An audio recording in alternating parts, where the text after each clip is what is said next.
SC. Verma calorimetry question number 6। तो question number 6 में ये बोला जा रहा है कि आइस है और यहाँ पे हमने एक आयरन रखा है और आयरन को हीट करने के बाद ओके एक लार्ज ब्लॉक ये इसे हमने आयरन को हीट करने के बाद ओके इसको हमने कहाँ रख दिया, एक आइस के लार्ज ब्लॉक पे। इस पे हमने एक आइस का हमारा स्लैब बहुत बड़ा स्लैब ब्लॉक है, इसके ऊपर हमने रख दिया। तो जैसे बिकॉज ये टेम्परेचर इसका बहुत ज़्यादा था तो आइस धीरे धीरे मेल्ट करेगा और मेल्ट करने के बाद ये इसके अंदर बोला गया कि शिफ्ट हो गया, ये इसके अंदर शिफ्ट हो गया और यहाँ आकर रुक गया। तो इस केस में आपको पूछा ये जा रहा है कि इसका टेम्परेचर कितना था, इसका टेम्परेचर कितना था आयरन का जब हमने इसके ऊपर रखा।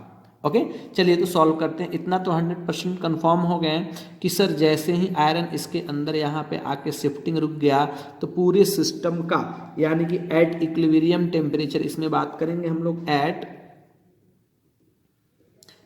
इक्विलिब्रियम टेम्परेचर कितना हो गया इसका, सर टेम्परेचर हो गया 0 degree Celsius. Because okay total ice हमारा मेल्ट नहीं किया, ये तो आइस बचा हुआ है ना, ये तो इक्विलिब्रियम टेम्परेचर कितना हो गया 0 डिग्री सेल्सियस। अब मैं देख रहा हूँ कि जितना वॉल्यूम आयरन का होगा, यहाँ पे मैं लिख सकता हूँ volume of iron is equal to given, इसमें जो दिख रहा है मैं उसे represent, volume of iron is equal to volume okay of क्या, मेल्टेड वाटर, मेल्टेड वाटर। दोनों को वॉल्यूम क्या है, इक्वल है, तो मैं मान लिया दोनों का वॉल्यूम V है। ओके दोनों का वॉल्यूम क्या है V। चलिए अब ऑब्वियसली ये क्या हीट इसका लॉस हुआ होगा, हायर टेम्परेचर पे था और ये हीट हमारा गेन किया होगा। ओके दैट मीन्स इसका टोटली हीट लॉस हो गया। तो हम लोग लिख सकते हैं यहाँ पे, पहले लिख लेते हैं वॉल्यूम दिया हुआ है तो मास ऑफ आयरन क्या होंगे, चलो देखो तो मास ऑफ आयरन, आयरन का मास कितना हो जाएगा, डेंसिटी इनटू वॉल्यूम, डेंसिटी दिया हुआ है हमारा 8000 into V and mass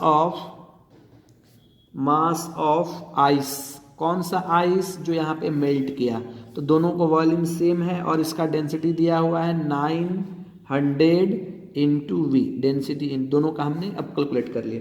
okay अब हम लोग लिख सकते हैं now heat lost by iron, वो लॉस किया था, हीट गेन बाय आइस। चलिए देखते हैं हीट लॉस क्या लिखेंगे हम लोग, MS डेल्टी इज इक्वल टू, रियल में क्या हुआ होगा, हीट गेन करने का मतलब इसके जो आइस था, आइस से किस में कन्वर्ट हो गया, वाटर में, आइस से किससे कन्वर्ट हुआ, वाटर में, 0 डिग्री सेल्सियस पे ही फाइनल टेम्परेचर क्या थे सिस्टम के 0, तो 0 डिग्री सेल्सियस आइस से वाटर में कन्वर्ट। तो इसके लिए कौन सा formula, M into L, mass into specific heat, sorry latent heat of fusion.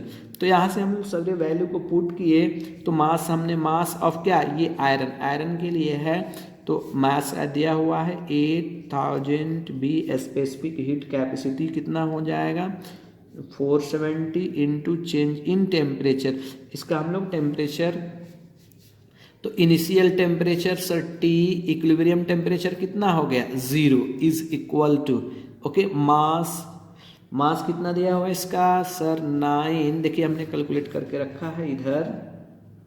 Okay okay ये दिया हुआ है कितना 900 V into latent heat of fusion कितना दिया हुआ है 3.6 इंटू 10⁵। ओके यहाँ से जब हम लोग T is equal to calculate करेंगे तो आफ्टर कैलकुलेशन हमें रिजल्ट मिलेगा 8042 डिग्री सेल्सियस। इसको सारे टर्म को इधर डिवाइड करेंगे तो हमें इतना मिलेगा ये टेम्परेचर।